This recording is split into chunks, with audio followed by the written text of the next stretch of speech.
2, 1. And hello and welcome to Eastern Marshlands and Evening with Comrades. Tonight, Skeleton Crew, once again, because I think TK's asleep. This is your host Dipdap with Königsmark.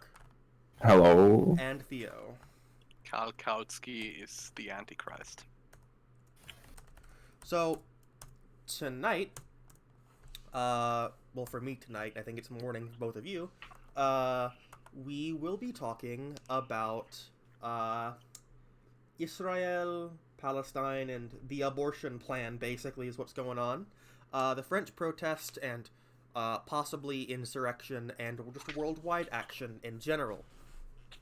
Yeah. So, first off, let's talk about the Israel-Palestine, thing. Königsmark. Yes. It is something. It is thoroughly the masterpiece of the Trump administration, and you can see that from the map. One of the things that it would contain is, I will tell you this way, the map looks like an archipelago, and one of the things that it would contain would be the world's longest tunnel for traffic, because they just can't even whip themselves up to offer them one road between Gaza and the West Bank. And basically the eastern borders of Weimar Republic look amazing when compared to this. This is Hoi Border Gore. Yes, this is EU4 Basically, border what you're guard. telling me is that it's the proposed borders of the German parts of Austria. Where they just annex the Sudetenland and sort of hug around, Czechia. It's, yeah. This would be a bitch to drive anywhere, basically. First of all. Because, everything's fucked. Everything's disconnected. Yeah, everything's fucking weird and disconnected. What looks like two Palestinian ports that are absolutely disconnected from anything else in Palestine. One of those quote-unquote Palestinian ports is just giving them access to Haifa, which is completely disconnected from everything else. And it's not even a proper Palestinian city. It's that's one of the original Zionist settlements, I believe. Yeah, it is. And then you've got this just fucking awful looking map that Trump is calling the vision for peace. It's not a vision for peace. It's a vision for the... Perhaps it is a vision for uniting the Palestinians and Israeli in their hatred for the Americans if there is an actual push for this. The problem is that one part of the plan is no settlements to be evacuated ever. Which is the opposite of what any peace deal would have to contain to be even acceptable. Also, this reminds me of the Native Homeland Act of the 60s and 70s in South Africa, when they basically said, okay, decolonization, we are going to do the decolonization like all the big boys are doing. And what they did is basically this, when they created fake states, when they shoved all the Africans, and were okay, we have now equality and shit. Yeah. Because they are technically citizens of these fake states, so we don't have to give them rights and shit. Not my problem, basically. Oh, who's this? Who do you think it is? It's... Thermonuclear socialism, boys. Hello. Are we live yet? Or Yes, destroy we're the live. Kautskyites? We're talking about the Israel-Palestine plan. Oh, which plan? Is it my plan? Or is it the Trump plan where they're gonna make two states and they're gonna have the longest tunnel in the world, and it looks like fucking EU4 border gore. Oh god, why didn't we think of a two-state solution before? That's a fucking great idea. Oh my god, see, Peter's solution is a zero-state solution. On the Earth. Well, Yeah. I don't know if you guys have seen Jay Tregg's Centricide video, either you guys or the viewers, but it's Why would you destroy the planet for no reason? Oh, I wouldn't do that. There's a reason. Well, anyway, more to the point. Israel is a nuclear-armed power. Therefore, I believe that the means of acceleration need to be seized. This just has to happen. Unironically, But more importantly, like they're going to build a tunnel from the Gaza Strip to Palestine. It's worse than that. There are a whole bunch of disconnected ports, including one of the original Zionist settlements, which they just give to Palestine for no reason. No, they just give access to them. Why? Oh, so that's fine. We can have a bunch of angry Jews with machine guns inside Palestine. Like, you see, the thing is, the Brits are all like, yo, we need to curb Jewish immigration to Palestine because this is going to cause a problem. And the Americans are like, nah, it's fine. And then the Brits. Where else has the Entente tried to give another power access to someone's ports? Where has that not worked? Danzig? Danzig ring a bell at anyone? To be fair, the Danzig corridor and the whole Eastern Prussia being disconnected is nothing compared to this. Yeah, but it's the fact that you can't have two states that hate each other share a port. It doesn't work. It's kind of like Putin. It's kind of like Putin coming up on stage. It's like, all right, we are going to build a tunnel to Kaliningrad, and the Polish are gonna pay for it. It's not gonna fucking happen, right? Like, no, no way. Look, is gonna unless Netanyahu. we have like proper revolutionary socialist action, and we don't critically support Hamas. You want to be it's like this only has one ending. Israel is going to wipe out the Palestinians. They're going to eventually. I've said this before. I don't know if I said it on here before, but unironically, that I think one of the only solutions, quote unquote, for that conflict is a dismantling of the Israeli state and the creation of municipalism. Yeah, just going full Lebanon. Yeah.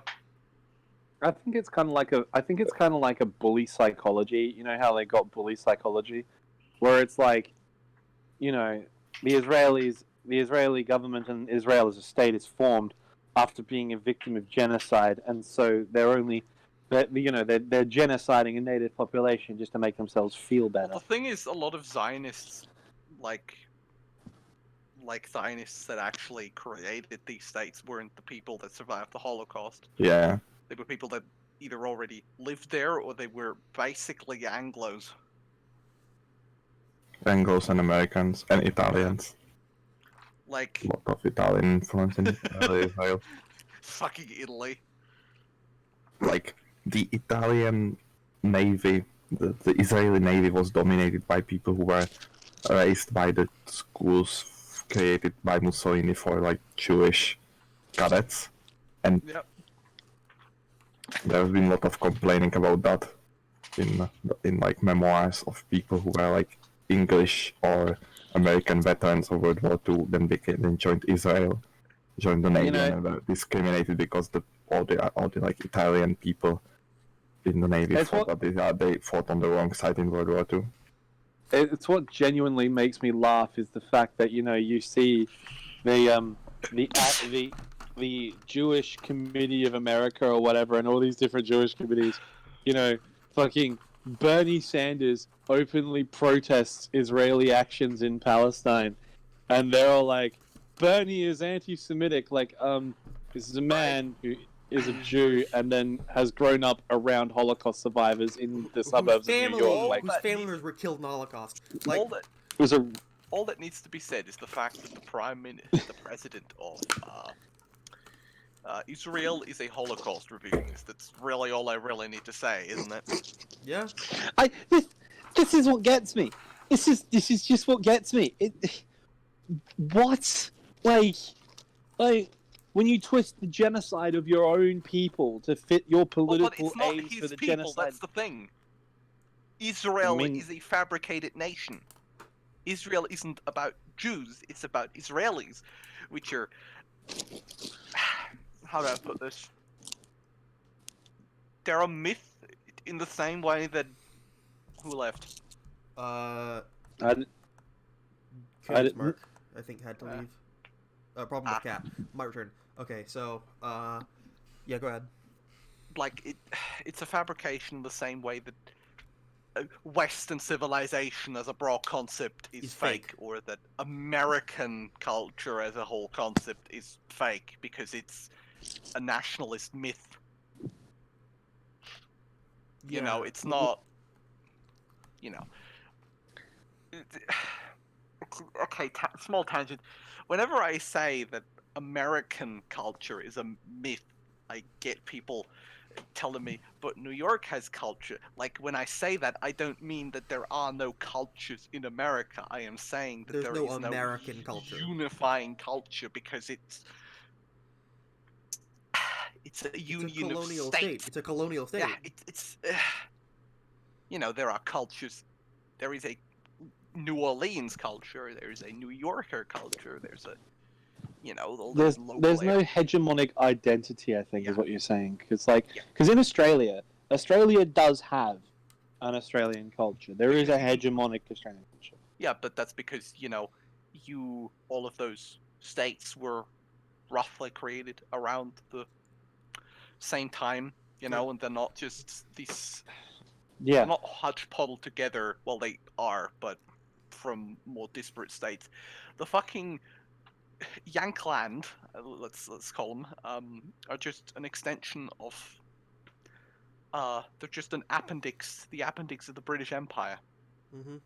that split off and got legs. To be honest, the unifying American culture is you are American. That's it. Just like there is no British culture, there's English No, culture, there isn't. Scottish culture, Welsh culture.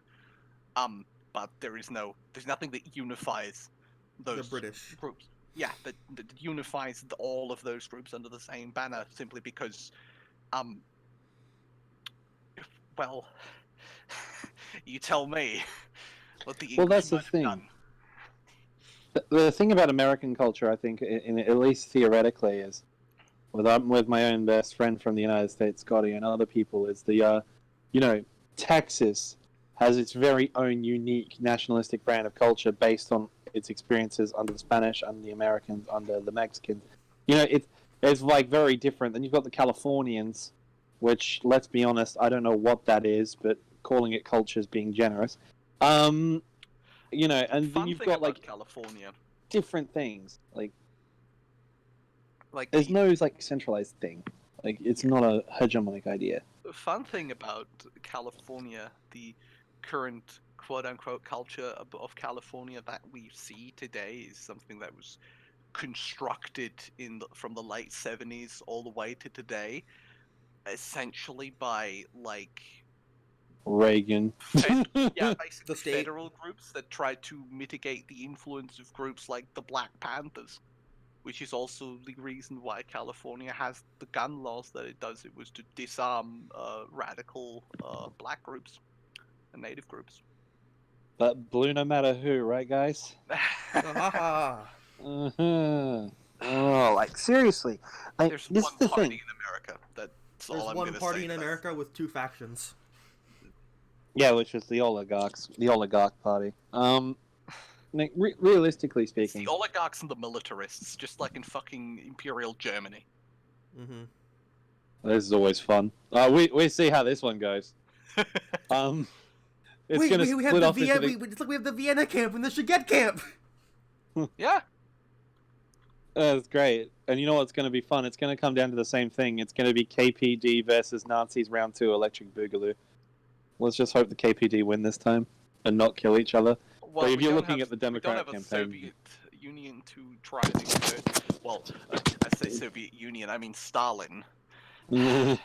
trying to exert his influence across Central Europe because, like Stalin, unironically opposed German Revolution because he knew exactly. One. After the fall of the Hungarian Soviet Republic, Like, he didn't give support to the actual communists in Hungary because He also felt later threatened by them. executed Bela Kun. Yep, who did nothing wrong. Oh shit. Bela Kun. You No, know I'm talking what? about Bela Kun. Bela Kun didn't do anything. You know, that's the thing. You're summoning Goulash. fucking goulash. Goulash is gonna appear. Bela Kun. Goddamn. Explain, Dibdab. Let's poke the Okay. beehive. Okay, so Bela Kun did something that Stalin disagreed with, and he was absolutely correct. So so Stalin basically adopted the line, "Fascism means war," right? Yep. Bela Kun was correct in saying, "Fascism is capitalism, and capitalism means war." So he killed him over semantics. He killed Cool. him over that, and because he wasn't like a perfectly good boy Stalinist, and that's it. Bela Kun didn't really do anything to them. You must remember that Lenin and Bela Kun were very good friends. Yeah.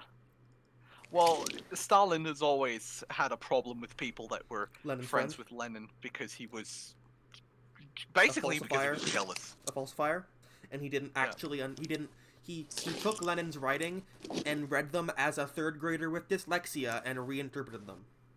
Yeah. Again, Stalin thought that the barter economy Was was socialist. good and that it was socialist, which Stop. I don't even know how fucking many levels of stupid brain you have to be on to come to that conclusion. Fucking barter economy. I'm gonna fucking Stalin scream. didn't believe that the Nazis were imperialists until 1939. He said they were just nationalists until then. Stalin believed that nationalism and Marxism were reconcilable. Lenin, quote, "Marxism and nationalism are irreconcilable as a petty bourgeois ideology." Lenin said that Stalin's conception of socialism was petty bourgeois and Proudhonian. This is from Critical Remarks on the National Question, and then I have a very powerful quote from Stalin from 1939.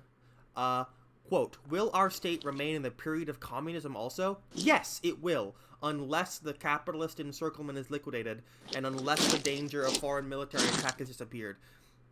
Naturally, of course, the forms of our state will again change in conformity with the changed situation at home and abroad." State. Yeah. Our state. Our state. No thanks, Mr. Brain Genius Mech. Fucking yeah. This is why I'm an anti-Stalinist, and absolutely. Okay, but back to what we were talking about before. Maybe. Also, remember when Stalin supported Israel? Also, so speaking of the Israel thing, Palestinians troops clash in the West Bank. Thousands protest Trump plan in Jordan. 48 Palestinians and one IDF soldier have been injured in the West Bank. Demonstrations in Gaza, Turkey, and Lebanon. And then death to Israel chants in Amman. You know, I think that, what was that like? There's a... Here it is. Where is it? I've got to find it.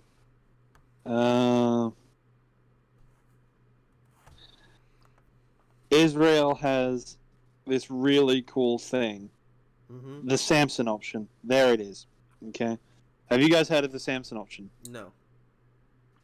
Okay, so Samson in the Torah and the Bible, by extension, was an Israelite judge who pushed apart the pillars of the Philistine temple, bringing down the roof and killing himself and thousands of Philistines who had captured him, crying out, "Let me die with the Philistines."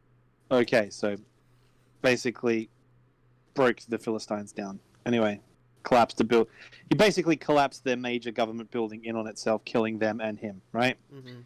The Samson option is the name given to Israel's nuclear deterrent of massive retaliation with nuclear weapons as a last resort against a country whose military has invaded or destroyed much of Israel. It's to the point where they will nuke Israel itself and the forces invading Israel. So Why? So Israel has a plan for literally no you. It does. Like, you've invaded Israel and we can't defeat you, right? Not only are we nuking your country, we're nuking ourselves. Holy shit.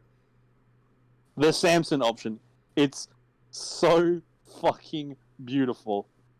I love the concept of this. And all I'm saying is, if all these demonstrators want to make themselves useful, you know, not saying anything, guys. Maybe be a Philistine? Yeah, exactly. Gaza, the Gaza Strip needs to be wider, about 300 miles wider to the north and to the east. Turn Tel Aviv just into a saying. blast crater? There's that quote. Yeah, like, EML does not advocate violence. EML advocates the Samson option. Anyway, moving on. Or at least I advocate the Samson option. EML does not advocate the Samson option! Neither does EML advocate violence. We also do not advocate the Samson option. Thank you very much. Posadas Pac-Man advocates the Samson option. Look, I The advocate. I views advocate of what I'm Posadas gonna. Pac-Man do not represent the views of Eastern EML Alpha. at large. Yeah. You guys don't understand that. We understand perfectly, We Peter. We understand. just don't agree with you. At all. You are... No. No. All I'm going to say is nuking Israel is not necessarily a bad idea. Oh my god, Peter. I'm just saying. Peter is EML's comic relief. And Well, also our yes, John Bolton, but... I've appointed myself as comic relief, but unironically, like, some form of war needs to happen at this point because there's no alternative. Right, that Israel are going to push it, and it's not gonna stop. Like, you guys, revolutionary action in Israel is the only option that we have because, like, they're going to kill off they're going to genocide the Palestinians. Revolutionary They're gonna action complete their is the genocide. only option EML to advocate violence. But it's going to need to be proper and complete. Like, this two-state solution shit is bullshit, and we all know it's bullshit. Oh, The so you disagree Palestinians with need their Hamas. country back. So you disagree with Hamas? Yeah, well, Well- I don't. All I know is Israel needs to go, and we need to do something about that. Well, My as I methods are a bit said- more direct than everybody else's, but as I said, I think that the only solution in a lot of these fake states in the Middle East is municipalism, Mm-hmm. because the only organic culture that exists in those places is on, like, the regional level. Because their borders got fucked by the British. Yeah, and then there's cities like Baghdad, Mm-hmm. who have, like, several dozen ethnicities majorly represented in them. Mm. Like, you could unironically form a city-state of Baghdad, and it would be an incredibly politically and ethnically diverse state. Mm-hmm. Which is the reason why municipalism is probably the only option that can guarantee some sort of peace in those areas, because it basically provides an administrative option to, well, everyone on a regional level, which, can't be. You can't have the majority just of, like, take, like, some places in northern Syria. Most of it is Kurdish, but there are, Arab areas in northeastern Syria, for example. Mm-hmm. Historically, the Arabs have exerted themselves over the Kurds, which is basically what the fucking SDF are doing. They're like, these cities can govern themselves. Right. Democratic Confederalism, boys. Are we, this is an important distinction as well. Like, democratic federalism is a distinct creation of it is a distinct product of northeastern Syria. The conditions of Syria. It is the response to a material reality there. Yeah.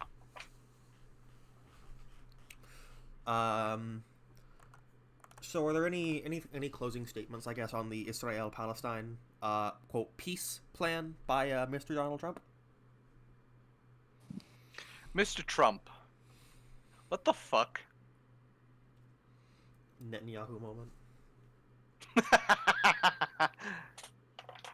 What about you, Peter? We must make the Samson option the only option. Of course I knew it. I shouldn't have asked. We need to drive No, Israel to the Peter. point where it realizes that it's we're the not only gonna. option. Peter, we're not. EML Peter, does Peter, not we're advocate nuclear We're holocaust. not turning Jerusalem into the burning bush. No. Into the burning mushroom cloud. All right. I thought you were. I'm gonna make. We're going I'm to gonna turn make. Israel into the burning George W. Bush. It's just a 15-foot tall, naked George W. Bush, but he's on fire. Not the real one? No, that's the real Samson Oxen. That's You know, No, you no, see, no, here's the we gotta thing. do is no. No, you're saying a 15 foot. No, how tall is George Bush? Hold on. You see, the thing is, my idea for that would be to set off 2 very large H bombs, and I'd call them Sodom and Gomorrah just for the memes. All right, so To be fair. So we need a 6 foot George W. Bush made of bones and meat and blood. I'm not saying the real Bush, but I'm saying out of meat and bones and blood. The most convenient one to get there, of course. Yeah, that's a store-bought. That's store-bought George W. Bush. Store-bought W. Bush. It's pretty much like half of the Republican Party's front bench. Yeah, exactly. You go Store-bought. into Congress and ask for one George Bush, please. Yeah, one And they tall provide George you W. with Bush. some fucking wannabe senator from goddamn Ohio. One tall George W. Bush. Extra blood, please. Extra blood. What does that mean, good dog? It means you bloodlet him first, and then you take that extra blood, and then you let him heal in the hospital, How is and then this you not do it. advocating the assassination of the former president I'm of not the saying United kill him. States of America? I'm not saying kill him. How does this not advocate the torture of the You get him former to sign. president of the You get him to sign a consent thing. It's still torture, Dip Dab. Consent. You see, You're questioning it too much. You know, I seem to remember that Beria did indeed have most of his people sign a consent form. There was blood on it. All right. But so next it was a story. consent form. Next story. The French protests. Barry's okay. death was the vindication of a lot of Soviet officers. Just saying. Yeah. To be fair, Beria dying was one of the greatest moments of the 20th century. At least for me personally. The greatest thing that Khrushchev did was kill fucking Lavrenti Beria. The greatest thing he did was roll tanks. The best thing was de-Stalinization. No. The best thing was rolling tanks into Hungary. See, he did nothing wrong. Now, where's Goulash? I'm summoning him. I'm wait. All I have to do is say that. He's on his way to he your will house. Arrive. He lives in the same state as me in Australia. He's like 2 hours drive away from me. He's gonna come over here right now. So let's talk about France and the way that the firefighters are now setting themselves on fire to protest. Okay, Macron. I was about to open with this too when you said we were talking about this. Can we not just agree that this is the most metal as fuck thing we've seen? Okay. All I want to say we've this. got 1 month. This is metal as fuck. I don't think we are talking about the significance of all of this. Like, France is on the brink of an insurrection. Revolution. The transformation of the class collaborationist sort of like middle class movement of the Yellow Vests in a little over a year to a really actually class conscious movement has been one of the greatest things I've seen in my lifetime. And it is also one of the most ignored things in your lifetime. Mm-hmm. Now here's the thing. Again, as I said, it began as something I couldn't support because it was originally not a class-conscious movement, and today, now, 2020, it is. And I'm so fucking ready for this. France. I need you to take 68 and then fucking times 2. Come on. You noticed how in the last few months the fan into that movement just forgot about it? Mm-hmm. Wonder why that is. Could it have something to do with the fact that they, well, started basically talking about the bad things, the bad words? It's been going on for 14 months now. It's like with Hong Kong. It's like everything's just like no one, like, this thing's been going on so long. Even the Australian bushfires, it's going on so long now. We're just like, fucking. Is that still happening? Yeah. All right. Fucking yeah. Why not? But you see, the French, like, I'm kind of hoping for, if I may meme a little bit, a sort of Hearts of Iron 4 situation where all of a sudden, at least on the global map, the Cotentin Peninsula just suddenly turns into the Democratic People's Republic of France or whatever. Just a small chunk of France the French Soviet Republic. Yeah, like, seriously, just a small chunk of France just decides, you know what? We're fucking out. You're gonna, like, the thing is, like, I'm wondering why Macron hasn't called in the army, like, properly. Because the army doesn't like him. The army hates him too. Like, if he tried to call in the army would look at him, laugh, and then go, no, we're not getting involved in this. No. It's just like in the fucking French Revolution, where the army was basically like, the king's probably not gonna make it, and I don't feel like fighting a force that, well, is, responsible for supplying me. That's an interesting thing. Do you reckon that the Yellow Vests really now, given what I've seen at their protests, like the firefighters openly carrying fucking hammer and sickles, like, just marching through the street, like, could we actually see it? Could we actually see a European socialist revolution in the 21st century?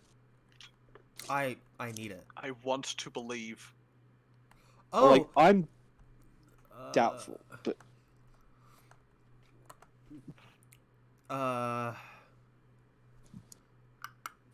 the thing is, right? As I said, it began as not a class-conscious movement. It began as just a regular protest that was admittedly extremely powerful and very outside of the liberal norm. But that's not unusual for France, really, because it's France. But now, I'm seeing people genuinely communist in the movement, and not sock dems or dem socks or whatever you want to call those liberals, right? I'm ready for the Paris Commune 3. Yeah, I mean, that's the thing. I've seen everyone. I've seen like, you see footage of the protests, and you've seen like news stories and articles and all that sort of thing, and like you see live cam coverage, even videos here on YouTube of like body cam stuff, and you're like, you see social democrats, you see democratic socialists, you see trade unionists, a lot of trade unionists, which is beautiful. You see plenty of anarchists, you see some Marxist Leninists. The only people you don't see are the Trots, because the Trots are in a coffee house nearby arguing about how liberal they are and how they're not actually, doing real socialism. But, you see everyone else. Everyone else except the Trots are out there right now. And it's kind of interesting. Being a nuclear Trot, you'd think I'd say that, but I'll openly say it. Like, I've seen the standard calls from, it's just social democrat adventurism LARPing as socialists. They're not real socialists. But, on the whole, the Yellow Vest movement, like, I think what's going to really tip it, excuse me for channeling the Leon gang here. Because what's really going to tip it is the militancy of France's trade unions. Of course, like the firefighters. That's what's going to do it. If they can get the majority of the trade unions to start taking more revolutionary action, it's going to flip this shit. I mean, yeah. If the trade unions decide to get serious and call for another general strike, a proper one, and demand the removal of Macron's government and the establishment of a socialist government, if that happens, that's going to be it. As I said, I want 68-2, and I want the Paris Commune 3, double bundle. Yeah, double DVD set. I want it. No one watches DVDs anymore, man. You want a 12 episode Netflix miniseries, with full production value. We're talking a revolutionary epic, is what we're talking about here. We're talking Victor Hugo Part 3. Except this time we win. Mm-hmm. But this is the thing. I want to believe that it's going to happen, but well, I'll be right back. Actually, quick question, Theo, you might know this. Do they have a French Council of Trade Unions? Yes. Okay. I mean, Australia technically has one, but they just yell a lot. If the French Council of Trade Unions actually decided to call everyone out and said, right, boys, general strike, we're not working, we're shutting this whole country down, we're demanding a change in government. If the French Council of Trade Unions throws in with the yellow vests, that's it. Yeah, what are they gonna do? I want. The question is, will workers and soldiers councils, please. Or you go in the fucking, I forgot what he was called. Some German guy into war. But the French Council of Trade Unions needs to come out and openly support the yellow vests, and they need to get everyone out, everyone on the street, all through France. They need to occupy every town hall. They need to occupy every fucking town square. A little village south of Rouen, with 40 people. They need to hang the mayor, right? You know what I mean? EML does not advocate the use of violence. Yeah, exactly. You know what I mean, though. This needs to, they need to call a general mass action movement. Figuratively hang him. Hang the effigy of the mayor. The man is capitalism in this example. The man is capitalism, exactly. It is hyperbole. We're not actually advocating the hanging of government officials. Guillotining them. Anyway, moving on. The point is, we need where whose side are you on, boys comes in. Will the French people rise up or won't they? And they just might. The revolution of our times. We are literally on the precipice of an actual, honest to God, insurrection. And also, we're on the eve of a fucking economic depression. It's something has to break. I'd argue it's already in the process of breaking. The levee has to break somewhere. Oh, I'm sure it's in the process of breaking right now, but I'm saying it's it has to make the full break. Once it does, there's no stopping it. Yeah. Revolutionary Wave 2020. I wanna hope that it's gonna create a socialist revolution, but what I reckon it's gonna happen is a form of, social democrat, we're not capitalists, but we're not communists either kind of government is gonna come in and then just sort of set up shop. The thing is, France is one of the few countries in Europe where, communists, actual honest to God socialists, have a political legitimacy. Mm-hmm. It's not like in, say, Germany or Anglostan or whatever, where it's the Stalinists, the evil, shameful people, and that's just because France has this history of movements. You remember during the fucking French presidential election, the mere fact that someone like Mélenchon was able to mobilize so like uncritically and like it wasn't a big deal says something about like the state of French politics. Mm-hmm. Thea, I know you haven't had enough sleep, and I love you, girl. I really do. But you do realize you just said the French presidential election, right? I slur my words. I got my braces removed. I need to relearn how to speak without them. As I know, I understand, but can we all just appreciate that the French presidential election with Macron in charge isn't exactly forceful, if you know what I mean? Hey, Dub! Can't tell if you're calling him flaccid or what.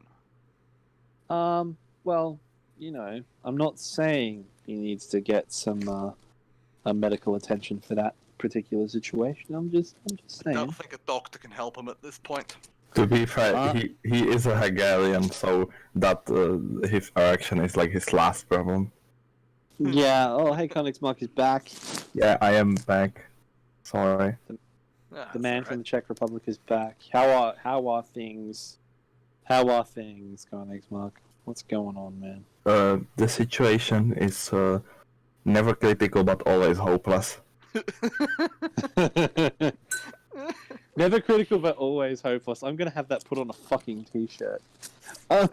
Forget whose motto it is. Oh yeah, it's the situation in Austria. Yeah, it's the quote about situation in Weimar Germany and in Austro-fascist Austria. Yeah.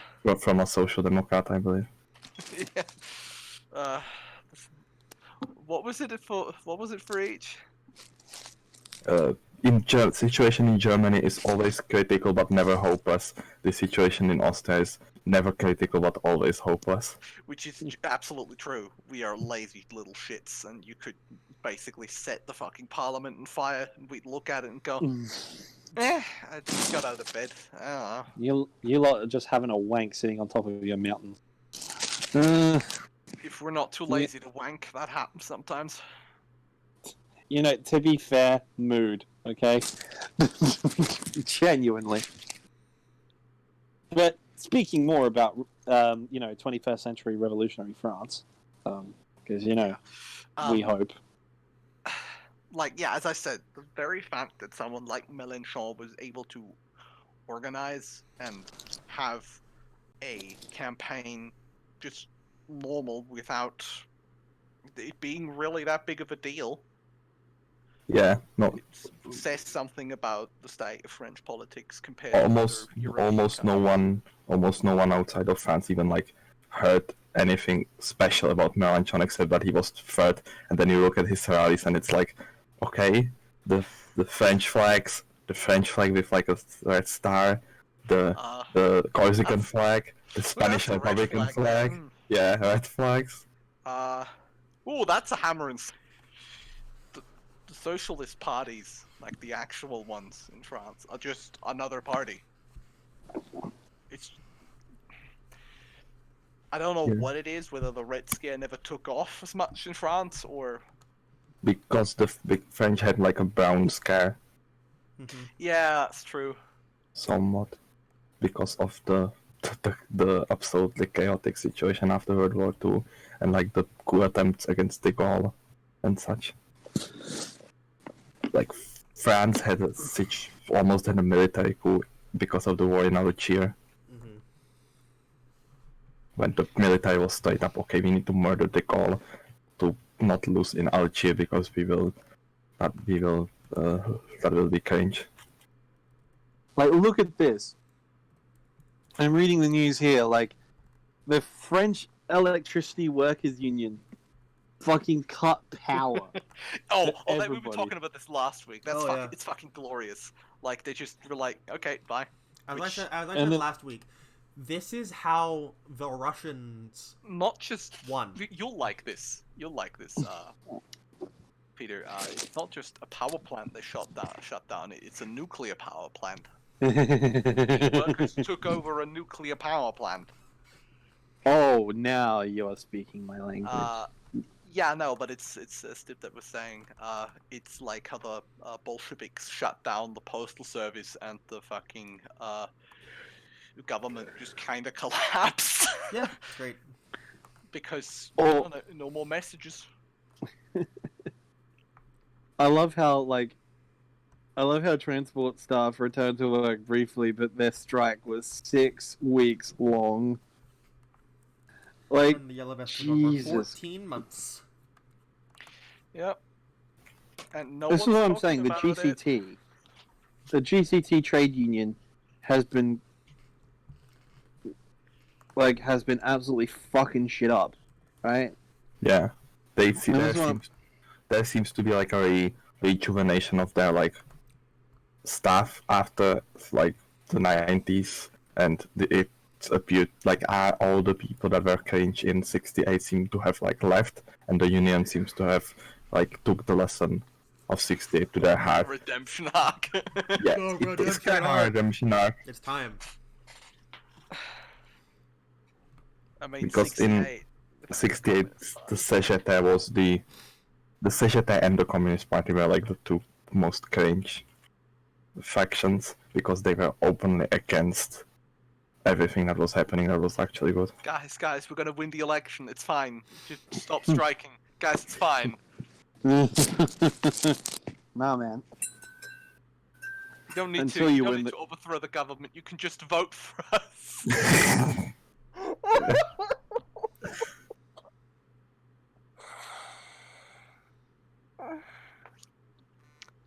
I don't fucking know. Does anyone have any like closing things on the French situation? Well, good luck to the French, I Oh yeah, guess. fucking good luck. Do it. Good luck See, and get more the radical next than step you already here- are. The next step here is to occupy government buildings. Just saying. And also and the step after that, councils. Yeah. Yeah. Councils and community defense. How do you Which, call it? you know, a lot of the strike Committees. groups that are organizing together are getting very close to, like, sitting down and discussing how to best disrupt the state. Mhm. Regional defense committees. Yeah. Just saying, you know. So, speaking about all of this, we come to our third topic. Outside of France, things are also going on. We get to worldwide action. Still strikes in Japan. Mm-hmm. Just saying. Yeah, I know, right? My comrades in the JCP have been. Because, by the way, I found that the JCP has a website in English. So I have been reading up on what they've been up to. I might actually get in contact with the JCP. Oh God. All right. So speaking of the Japanese, how about since Peter is our local weeaboo, let's have you take it over for Japanese. Alrighty, so let me bring up my news story thing. Have the riots in Tokyo stopped? Things have been like there's been a complete media blackout. Well, yeah. Like Of course. complete media blackout. Like it's completely like if you chuck in strikes in Japan, just Google it quickly and see what's happening. There is no news at all. The only sources that are actually talking about it are the people conducting the strikes. Yep, that's the thing right now. So And they're all if you look at the tweeting about it in Japanese, so Mm-hmm. you can't hide it from people in Japan, obviously, because, you know, you look out the window. Oh, that's the burning car. That's nice. Yep. yeah, so where is like okay, where is my alright. Where is my website? There we go. So the JCP have a website and they've got news stories coming up recently. So recently there have been a all slew of changes really talking about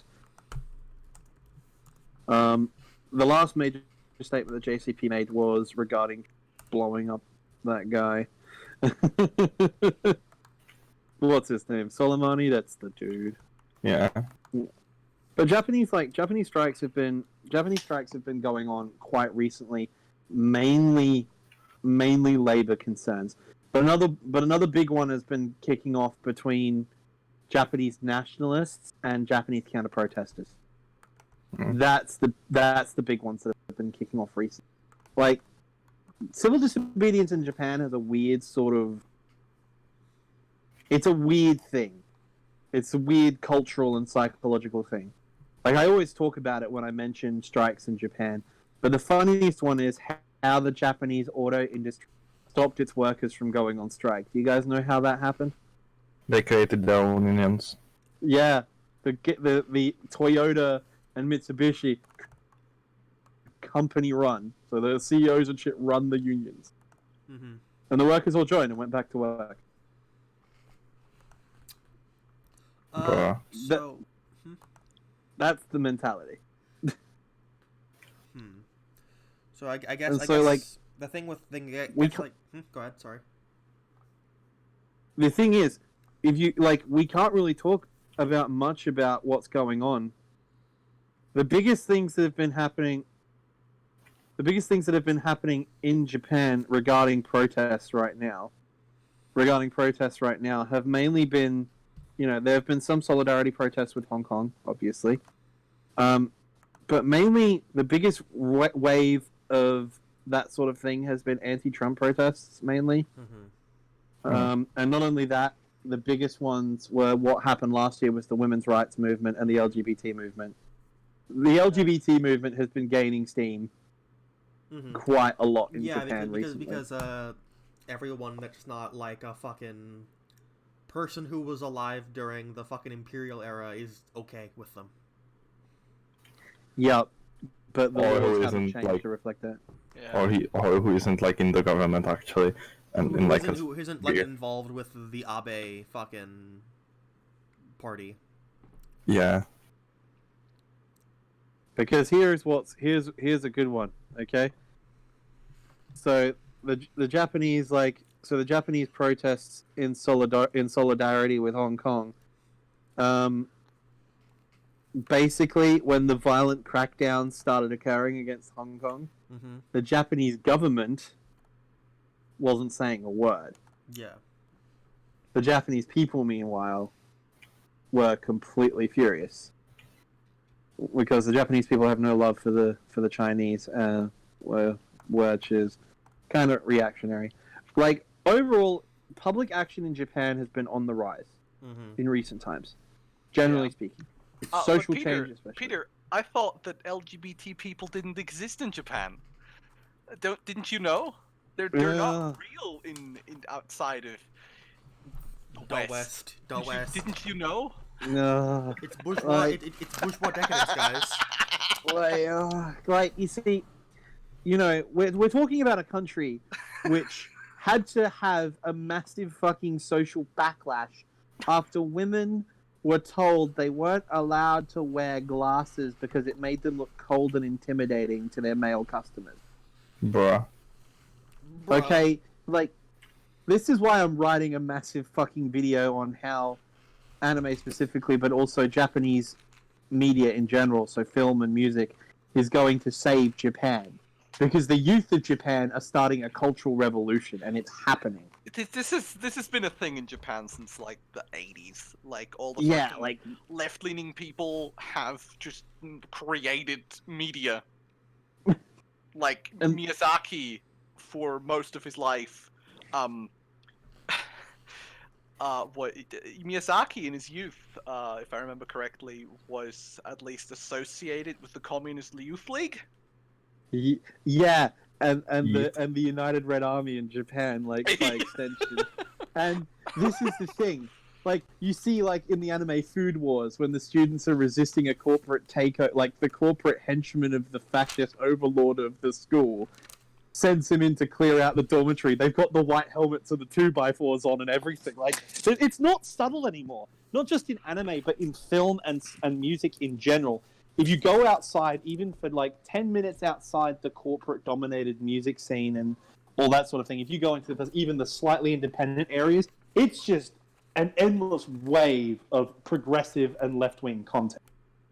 And the youth of Japan especially are absolutely revolting against like conservative establishments. Like there is a massive tectonic shift happening in Japan right now. Like, you have to remember that the only reason we don't know about this sort of thing is because the reactionary government of Japan has a great PR department.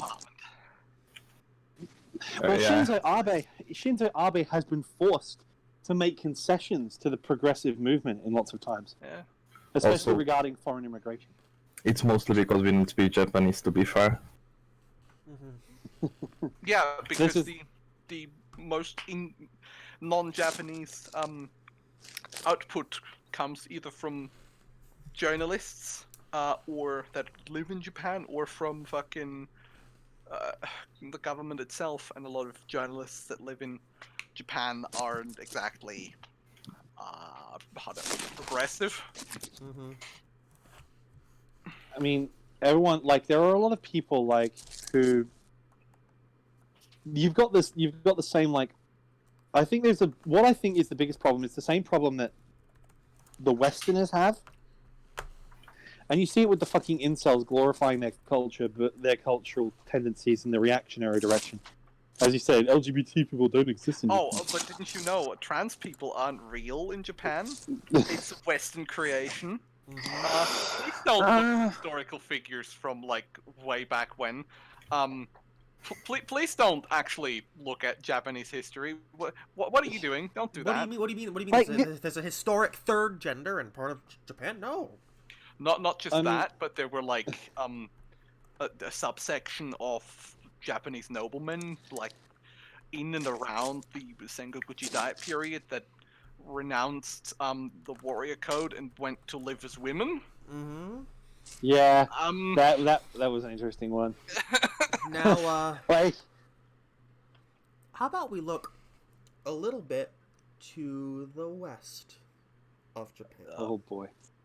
Korea. Yeah, let's look a little bit also to Hong Kong, basically. So, I was going to say, are you talking about real Korea or fake imperialist Korea? so Hong Kong has now been hurt by the U.S. trade war, the protests, and has been replaced by Tokyo as Asian Pacific's largest commercial real estate market. The real estate market is now What's the dominated third? by Tokyo and Seoul. So, no, Hong Kong's third place now. Affordable housing time. Hong Kong's property market is entering a downward phase. 2 out of the 3 largest industrial economic centers in East Asia are rioting currently. That's an interesting tidbit there. But also, there's that, first of all, with Hong Kong. But there's also the fact that the government is now claiming, and I don't know if this is true or not, that radical protesters are plotting a bombing campaign. Hmm.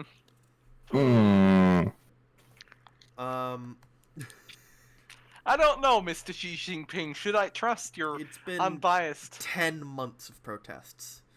Dun-dun-dun-dun.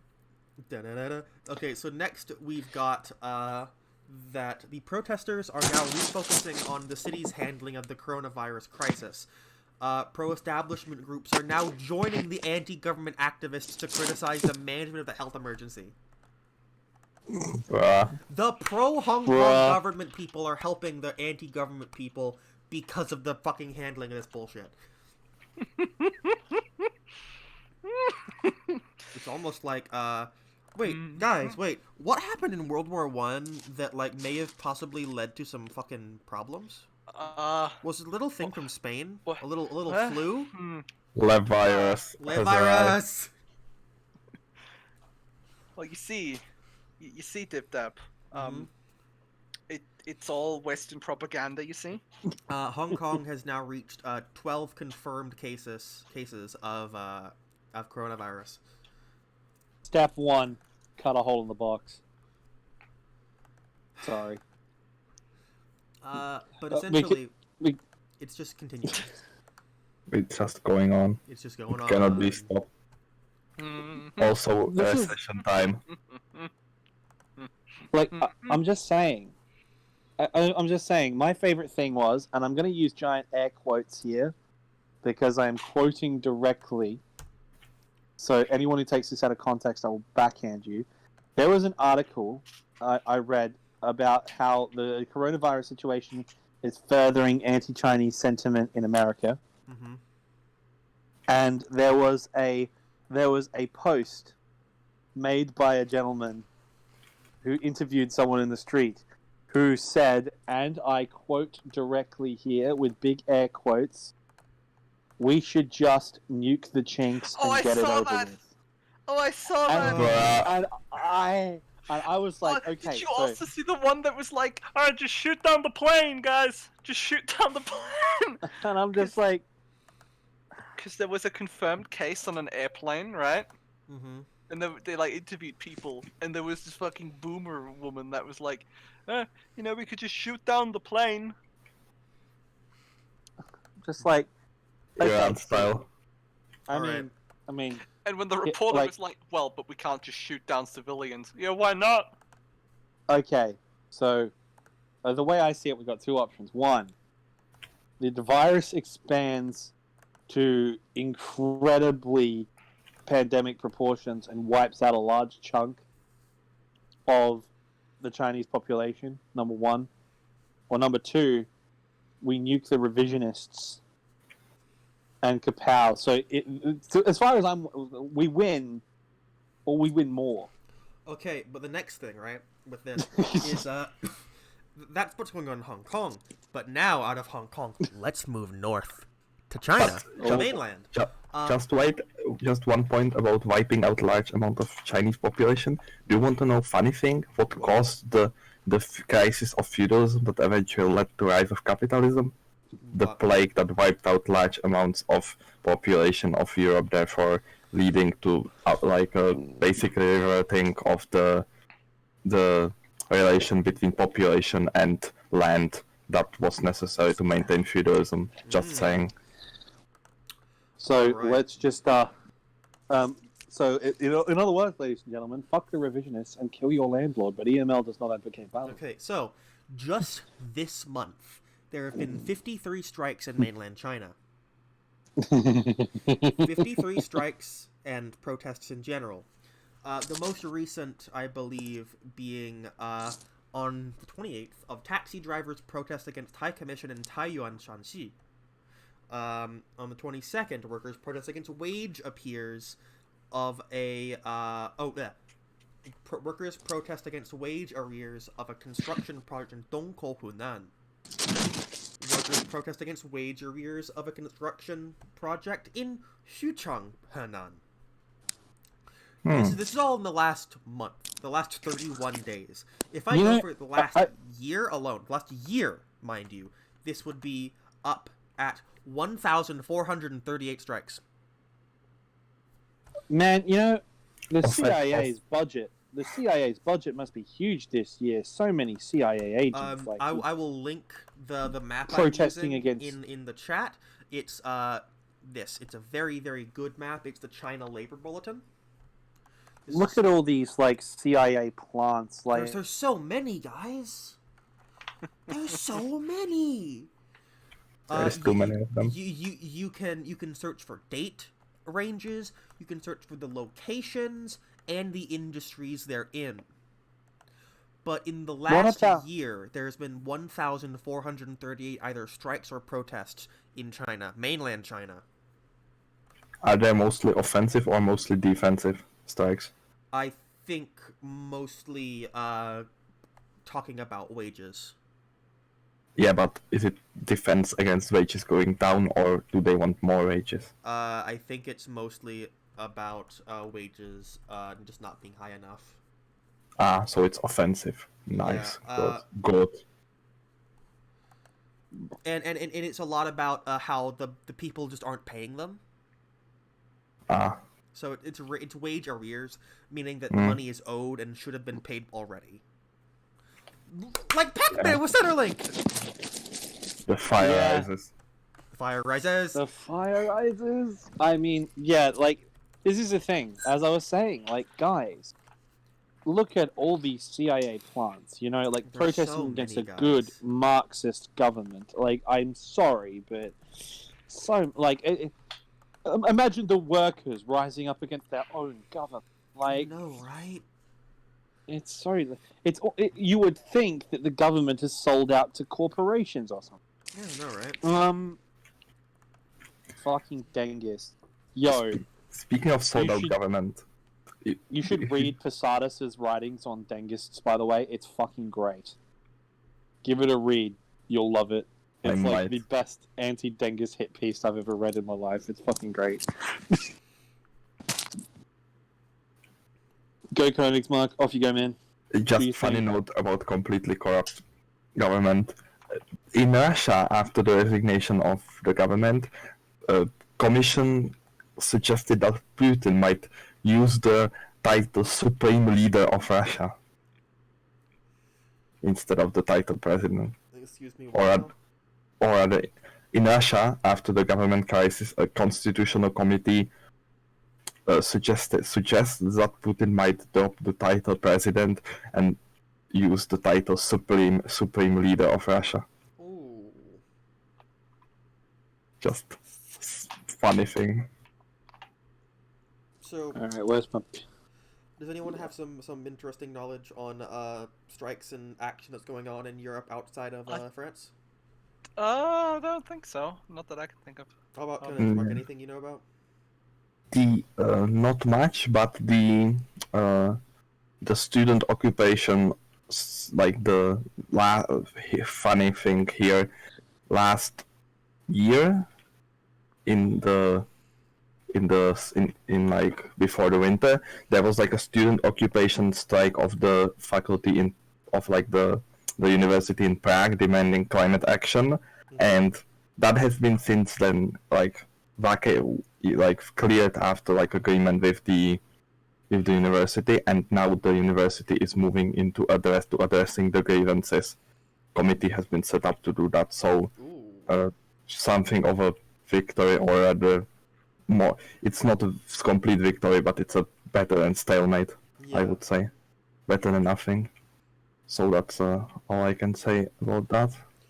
Since you're a South America person, anything about South America?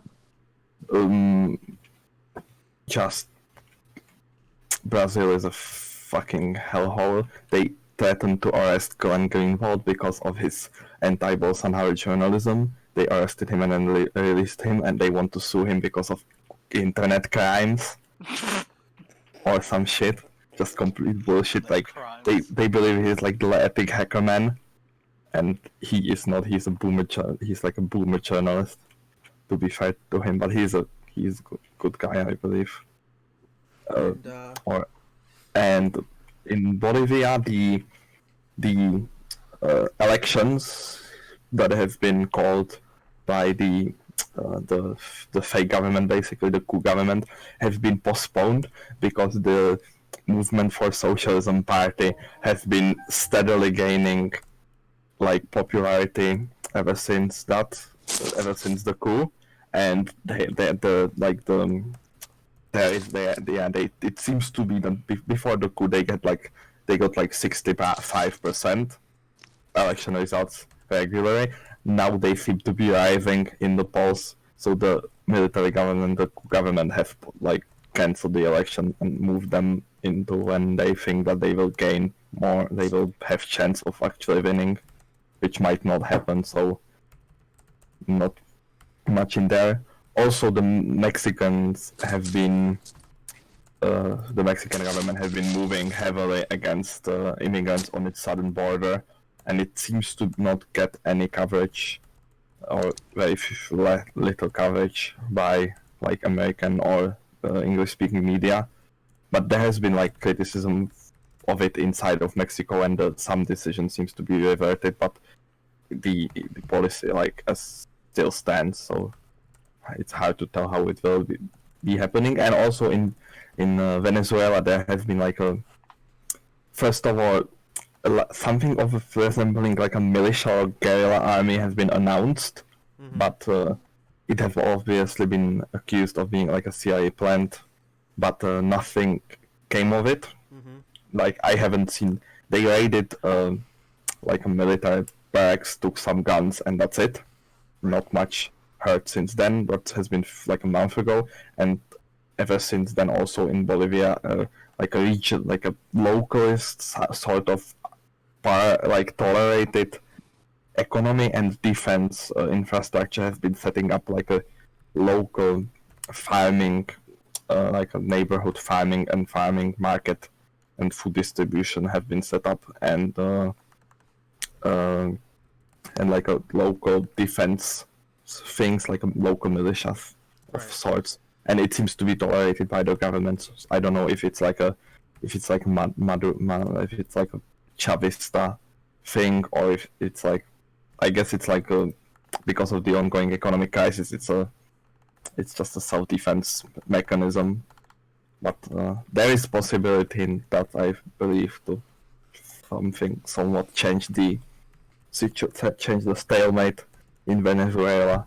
And also, funny thing, the golden boy of the Trump administration, Juan Guaido, has been clowning himself repeatedly, and he has now lost the support of his own party, which has renounced him for being corrupt American influence, basically, because of the proposals that his like stupid proposals that he suggests to do after, if he ever came to power, which he will not. Mm-hmm. Let's say that his last like stage play in Venezuela was attempting to climb the fence of the congressional building because they refused to let him in with a guy that's accused of like firebombings.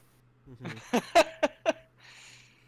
And then he's gone off to Spain, I believe, for like an international tour. And the guys that did the coup with him, like the 6 military people that defected to him, they are still held by the US in like their detention camps. Mm-hmm. So not much on that in like Venezuela, because I think Trump has just given up. He has attention span of a mosquito. He's been like, this is boring. Only bro in the chat said Bolivia coup government is molding. Yeah. Okay, I've got one here for DipDap. I sent him the whole text, but Yeah, I'll read just it. to jump back to the Chinese discussion, when I said that Posadas wrote a piece on China, the revolution declined. The same hopes as those who supported Stalin. This is how a communist party can end up with the leaders more focused on their own interests than on that of the workers' state. Yeah, true. Yeah. Boom. Now, we've talked about South America. We've talked about Asia. None of us know about Africa, really. Is there anything going on in Australia? Oh yeah. Oh yeah. Let's hear it. Okay, so I went to a absolutely fucking huge climate protest last week, Mm-hmm. which I have photos from. I stood out a little bit with my hammer and sickle backpack amongst the crowd. I'm surprised that Channel 10 didn't like zoom in on me and then make me the poster boy.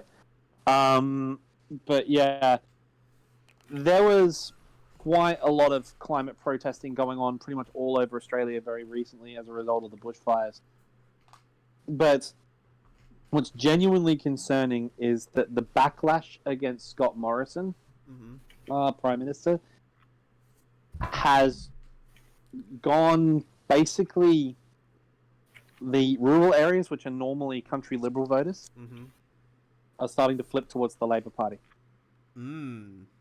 I don't think I need to tell you just how much of a big deal that is, but what's really fucking disturbing is that the North Shore capitalists, or I should explain what North Shore means. If you say North Shore in Australia, like, it's a very specific thing to Sydney, but it's something that's sort of spread out over Australia in general. If you say North Shore, they're talking about the North Shore of Sydney Harbour, which is Kirribilli, where the Kirribilli and all that sort of thing is. This is like Borgie Central. Okay? As long as it's not the code word for Jews, I'm fine. Yeah, no.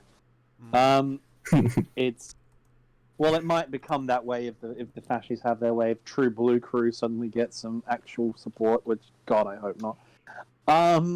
But Antipodean and Resistance, all three of them.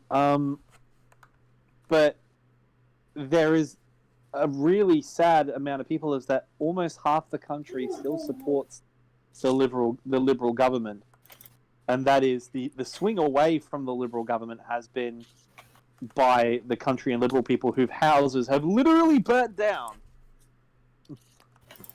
who have literally become refugees in their own home because of the failings of this government.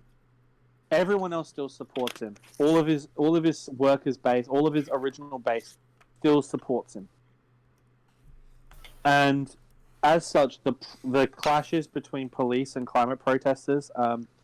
This was a while ago now, but the last really major climate protest that occurred in Melbourne involved a very close comrade of the channel, Red Mushroom, who was actually pepper sprayed by police. Right? Like, there have been huge climate protests in Australia, and they've kept going on consistently. Student Action Against Climate Change, who are very liberal, your typical Bernie Sanders style crowd, they have been kicking up a fuss constantly since this shit has been going on, and there's no sign of it going away. The fires have now entered its 4th month now, I think. The fire rises. The fire The rises. fire rises, literally. So let's look at the bushfires update. Let's have a look. Oh, still got your money yet? Okay. Or no? Oh, no. No, I still haven't got my money yet. I'm still waiting. Alright, so there you go. So Australia fires. So bushfire threat grows in ACT and New South Wales. Because there was another heat wave that came through and a really violent thunderstorm that came through the other day. So there's been a resurgence in fires recently. And so, like, it's still going on, but eventually it looks like it's finally starting to quite literally burn itself out. It's run out of things to burn. So the crisis has started to sort of wind down, but I think everyone's sort of like, no one's really conceptualized just how bad it is. Because now when the fires are finally over, they're going to actually have to count up how much damage was done. And I don't think anyone really sort of comprehends just how much damage was done to our economy and our country. General. Yeah, you saw the fucking footage of people literally driving their cars to the beach and climbing into the water to make sure they don't get burnt alive, right? Like you see this shit. It looks like something out of a movie. It's not something that happens in wealthy first world Australia, but here it is. Welcome to the results of conservative governments. Uh, Don't you just love that? Well, wealthy possibly no longer, because if the trends continue, I doubt that the source of Australia's wealth, which is coal mining, will be sustainable. Just open up the uranium mines again. It's fine.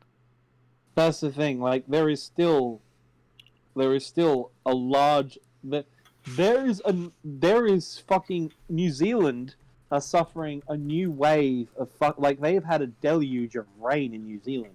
Why? Because the amount of smoke that has come out of New South Wales and Victoria has started forming its own weather systems over the Tasman Sea and drenching New Zealand with rain and sucking in their airports with smoke. No, you just gotta re-empower the fucking Colonial Sugar Refining Company, guys. Oh, you mean the ones that actually kidnapped Indigenous people and then paid them $1 an hour? That one. They paid them $1 an hour so they weren't technically slaves, so they weren't breaking the law. And if that doesn't work, just it's fine. Just turn the whole country into a tax haven.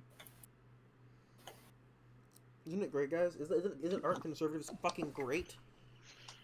I believe Well, it was see, what's it called? socialism is the Blackbirding, creed of isn't it? failure. I've heard Hayek say. See, Hayek said it, so it's right. Yeah. It's not like he didn't. It's not like he didn't sign on to the fucking Austro-fascists, as you said earlier. The only systems Hayek has ever created in his life have failed. Nah. Yep. There's the thing. We have it for our sugar plantations in Queensland during the 1800s, all the way up to this kept going until 1908, where there were finally laws put in to stop it. Was blackbirding, is what it was called, which is literally you kidnap Indigenous Australians and South Pacific Islanders, and then pay them like the modern equivalent of 20 cents a day. So they're technically being paid, so they're not slaves, so we're not breaking Commonwealth law. We did this too in Alabama during the coal mining times, where we would kidnap black people off the street, and they'd pay the cops to do this, so they'd arrest them for like a petty thing, right? Like if they jaywalked, they'd be going to prison 10 years. And we would just put them in the coal mines because, you know, the 13th Amendment bans slavery except for in punishment. Yep. How long have we been going now? About 2 hours. An hour and a half or so. Yeah. I'm telling you, man. Like, conservative governments are great. They're so good, guys. It's not like they don't fucking work. You know, what I find funny is, like, you know, if I'm going to do a hashtag live meme, is, you know, hey, we're going to cut $140 million from rural firefighting services. Mm-hmm. Country catches fire. Surprised Pikachu face. Oh no! The country caught fire. There's no way we can stop this. And so now our fireys are dying. Other people's fireys are dying. We've had 3 air crews give their lives to save us.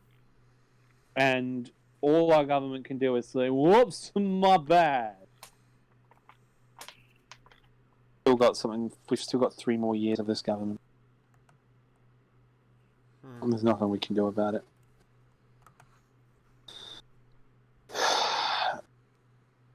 The thing is, this shit happened right at the start of their fucking rule. Which means that by the time the next election comes around, everyone's going to have forgotten about it.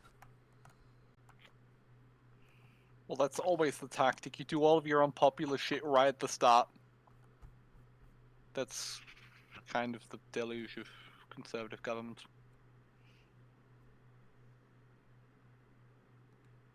Like, the saving grace that we've had is that, the fucking parliament just called a vote of no confidence and basically no you to the chancellor, which is the only good thing that the conservatives have, that the SOCDEMs have done in the last 15 years. Mm-hmm. Say? I like explosions, I guess. And Yeah, I knew you'd come France, around to my side of things, Theo. France, there are things to do that you know, you've done before. Maybe like twice. Work it out. Yeah, Please do a thing. Please do a thing, France. Please do a thing. All right. 3 times if you think about it. How about you, Peter? Anything? All I have to say is come watch weeb shit on my channel. Come hang out with us over at the YouTube Discord, me and anime things. Although I do have a massive video right now about the Japanese Cultural Revolution and how anime plays into it, so that's going to be fun. And my self-promo is something that's going to be on EML pretty soon, because I'm almost done with the research stage. Very, very long video that I've spent the last 2 months researching is in the works. I have 140-something pages of notes. God help me. You actually volunteered. You did, didn't you? Yeah, you fucking idiot. The video. So it's out. So the video is about the psychology and the history of fascism and what it is in general and how we should fight it. Brother, some guy that wrote a book on theory that. has been overcome. Brother, the theory of evolution has been overcome. It's world ice theory time. Humans now- that descended from Yeti. Now let's go measure those Tibetan skulls. See, the humans that descended from the Yeti. Gray aliens are course. Jews and they're goblins. Well, That's very specific. well, this has been Evening with Comrades with me, Dip Dap, Theo, and Königsmark, now gone, and Peter.